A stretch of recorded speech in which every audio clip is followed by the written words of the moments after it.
Welcome to the kitchen of the damned, where tonight we're making Bloody Bones country style chuck ribs.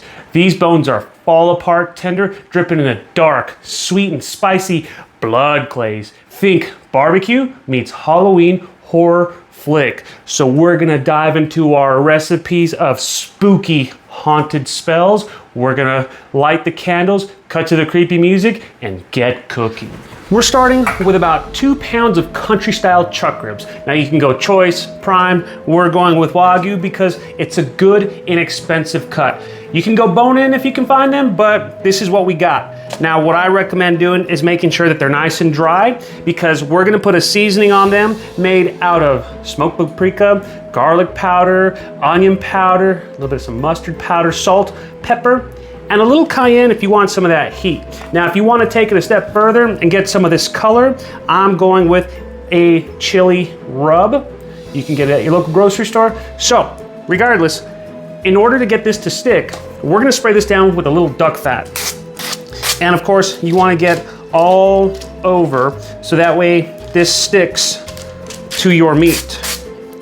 And of course, duck fat is always a good way to go. So, here we go. Season this, rub that in, and make sure that you have a good even coat all over these chuck ribs.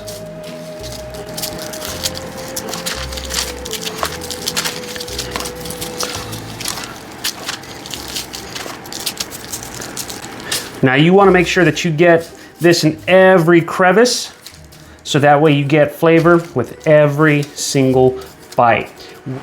Now you can let them rest for 20 to 30 minutes. You can let these marinate or sit overnight if you'd like, but that's totally up to you. While we're waiting for that, we're just gonna prep about 5 heads of garlic.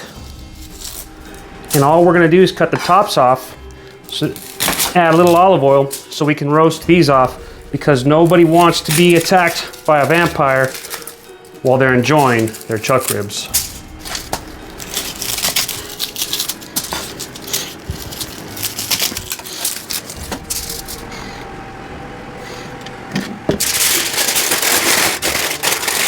We're gonna pop these in the oven at 375 for about an hour, let them get soft.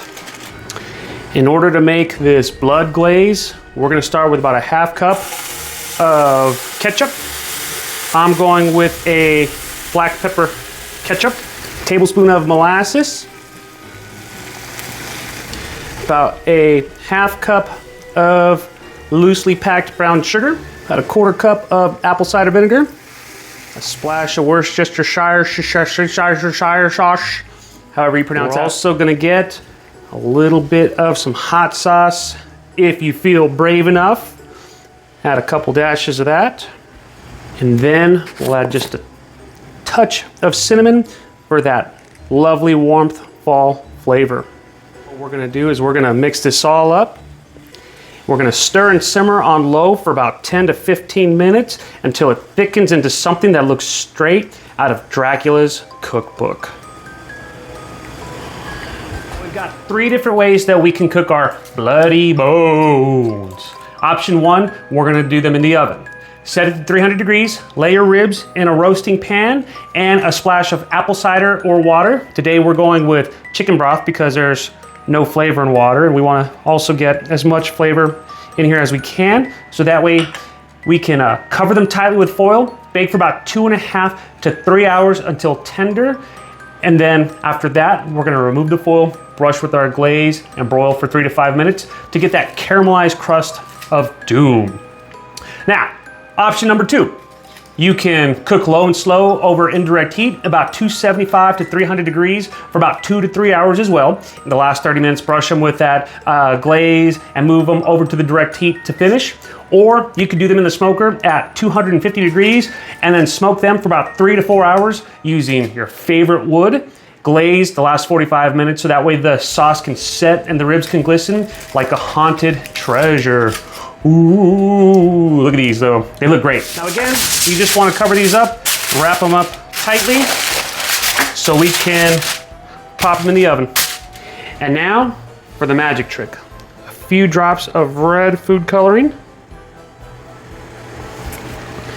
And a couple of black food coloring. Be very careful. That was more than a few drops. But this is what's gonna turn our sauce from barbecue to a bloodbath. Give it a taste test. This is gonna be sweet, smoky, spicy, and terrifyingly good. What we're gonna do now is take all the liquid out of this pan and throw it into our barbecue sauce to add even more flavor for a terrifyingly delicious sauce. Make sure you whisk this all up and continue to let it cook down so that way it's thick and glazy, because that's what's gonna go on top of our ribs next.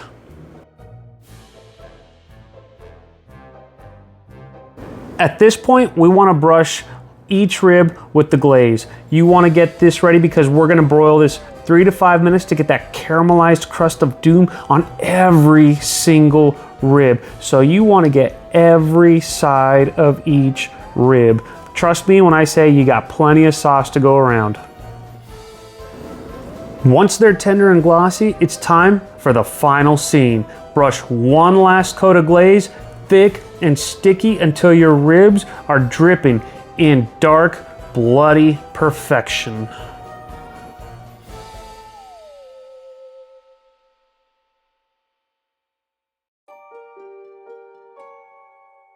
Now, to plate this all up, you're gonna get some extra sauce and just basically splash it all over the plate because you wanna make that look nice and messy.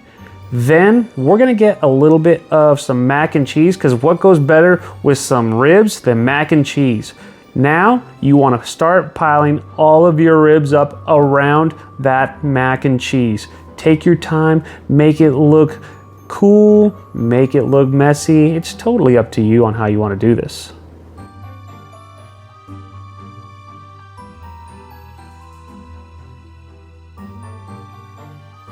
Don't forget to add a head of roasted garlic because you want to make sure you keep all those vampires away. Then we're going to top this off with witch's herbs, otherwise known as rosemary, as that's what it says in our spooky recipe book. And there you have it, Bloody Bones country style chuck ribs. Dark, tender, little smoky, but sinisterly sweet. So this Halloween, skip the candy and serve something that bites back. Happy haunting and happy eating. Don't forget to hit that like and subscribe button, and we'll see you next time.